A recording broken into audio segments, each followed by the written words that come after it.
napanda naggatang makan. Nagustuhan niyo?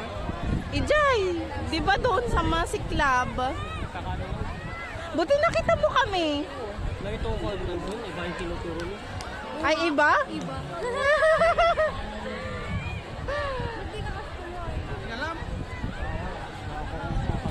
Tignan mo kaya nga pinaharap mo lang dito.